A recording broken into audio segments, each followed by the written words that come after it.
Good morning, students. Welcome back to economics class.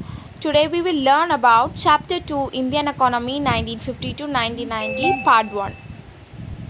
Welcome back. So, in today's lesson, we'll be talking about the condition of Indian economy from the year 1950 to 1990. So, in the last lesson, we discussed the status of our country till 1947. Till 1947. Why 1947? Because till that period of time, it was the Britishers who were ruling in our country. So, now you must be thinking what our Indian government did. From the year 1947 to 1950. So where those 3 years spent actually, and why are we not actually studying about those 3 years also? So let me tell you one thing. Those 3 years were actually spent in formation of the policies and constitution of our country.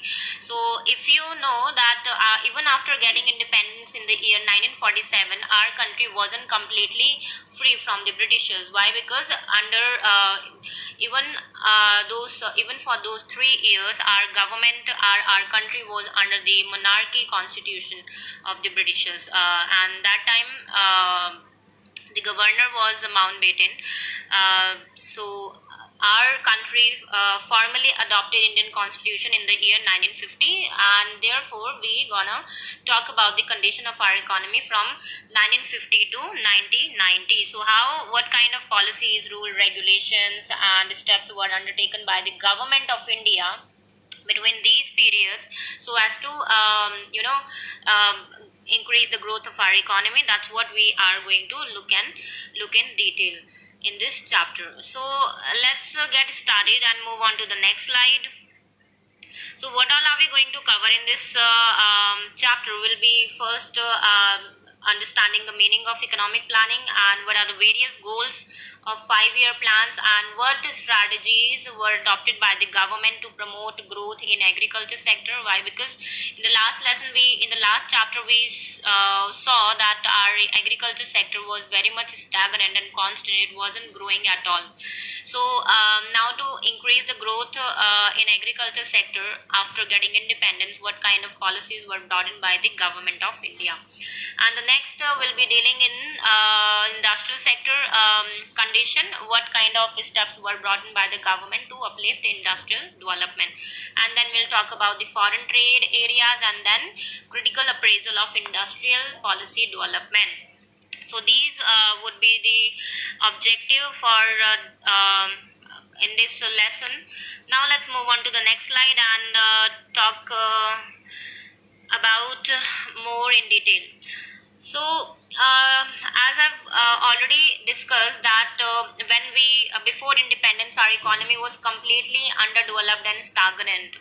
That was constant. It wasn't growing at all because of the exploitative and rigid and restrictive policies of the British government. So after their 200 years of rule in our country, we finally got independence in the year for 15th of August 1947. Now, when we finally got independence, our leaders of the independent India started thinking for a kind of economic system that can revive our economy also. So they started looking for other major economies who try to overcome their stagnant situation. So that period of time the entire world was divided, as you can see here in the screen. That period of time the entire world was divided in two major blocks. One was USA, other was USSR. So USA at that period of time was following capitalistic economic system, whereas USSR was following socialistic economic system. So what is capitalistic and socialistic economic system? In the case of capitalistic economic system, all kind of central problem related to what to produce, how to produce, and for whom to produce will be taken care by the private entrepreneurs there in the USA. So here most of the resources and like market forces basically you can say. So the price mechanism and the demand and supply, everything was governed by the market forces here in capitalistic society. And the role of the government here in capitalistic economic society was completely confined to maintaining law, order, and defense arrangement. Whereas if you talk about the socialistic society, which was there in USSR, United Soviet uh, nation, so here it was completely government rule. So problem related to economic problem related to what to produce, how to produce, and for whom to produce, everything was taken care by the government, uh, and there wasn't any role of the private sector. So this kind of structure was divided at that period of time. Now our country had to decide which system do we have to rely upon, because our system, our economy had completely different kind of status. There was mass unemployment, and there was infrastructure, there was lack of infrastructure development, and there was huge poverty also. So all these kind of problem we had in our economy. So our government, what our government actually did, our government went for mixed economic system, right? So we did not adopt a completely capitalistic society, nor did we adopt a socialistic pattern of society. We kind of adopted mixed economy, right? So what did we do under mixed economy? We sort of adopted some features of capitalistic nature and some feature of socialistic nature. As you can see, it was there in USA and it was there in USSR, and mixed economy was adopted by Indian society, right? So in under mixed economic system, some feature we borrowed from the capitalistic system and some feature we borrowed from the socialistic system. So here the central problem related to what to produce, how to produce, and for whom to produce, these kind of central problem were actually dealt by private sector as well as government sector. So these both player would be dealing together to solve the economic problem of our country. So this entire thing was about economic system, capitalistic, socialist, and mixed economic system. Now let's understand the meaning of an economic system. As you can see here, it is an arrangement by which central problem of an economy are solved. Let's move on to the next slide and talk in detail about more features of different type of economic system. As you can see, capitalistic, socialist, and mixed economy. On the basis of ownership of property, under capitalistic, there was there is private ownership, whereas under socialism, public ownership, public meaning government ownership, and under mixed economy, both private and public sector, and that's why referred as mixed economy. Whereas if you talk about the freedom of enterprise here exists. Private player can easily take the decision what to produce, how to produce, and for whom to produce. Whereas under socialism, there was no entry for the private player. Whereas here, there was freedom for the private player, but the role was limited to some extent. Motive of production under capitalism, it was completely profit motive, and here it was social motive. Here profit motive was there in the private sector, whereas under public sector it was completely welfare motive. And if you talk about who governs the production here price mechanism meaning demand and supply forces, market forces of demand and supply. Here planning mechanism by the government. Here both. If you talk about on the basis of competition, here competition exists, here no competition. Here competition exists only in the private sector. If you talk about the distribution of income, very unequal distribution of income, quite equal because government is going to take care of the things, whereas here considerable inequality exists. If you talk about the role of government, no role of the government here. There is complete role of the government here. Role of public sector, but limited role in the private sector. So this was all about the features of different kind of economic system. Now let's move on to the next slide and talk about planning system, right? So as I have told you in the beginning of the lesson only, we gained independence in 1947, but we kind of adopted Indian Constitution in the year 1950s only. So when we adopted Indian Constitution, we started looking, and when we finalized that we gonna adopt a mixed economic system. So what next? We had to then frame a kind of platform which can take care of all the plans and policies and the strategies that would be that will be taking for the development of our economy.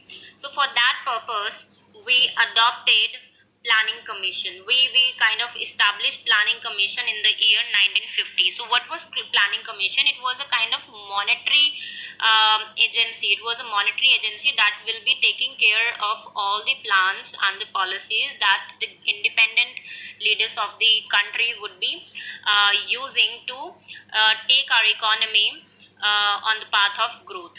So it was established in the year 1950 with Prime Minister as chairperson, and from here onwards, the era of 5 years began with the incorporation of Planning Commission. Other than that, I would also want you to understand. See, this Planning Commission, which was established in the year 1950, this thing went till 2012, right? This planning commission, or this era of 5 year plan, went till 2012 only. So but after this, we abandoned this planning commission framework. Why? Because when NDA government came to power in our country, it adopted Niti Aayog, because it had this viewpoint that this planning commission didn't actually work for the welfare of the our economy. So somewhere they actually scrapped this entire concept of planning commission, and they replaced it with Niti Aayog. Niti Aayog stand for National Institution for Transforming India, right? And it was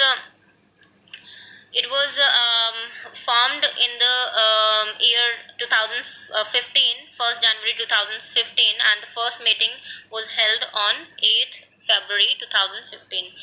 Now, till now we have Niti Aayog as a formal platform for looking for taking care of the planning and goals and policies, rules, regulations, strategy of the government. So Niti Aayog, basically the chairperson of the Niti Aayog is Prime Minister of the country.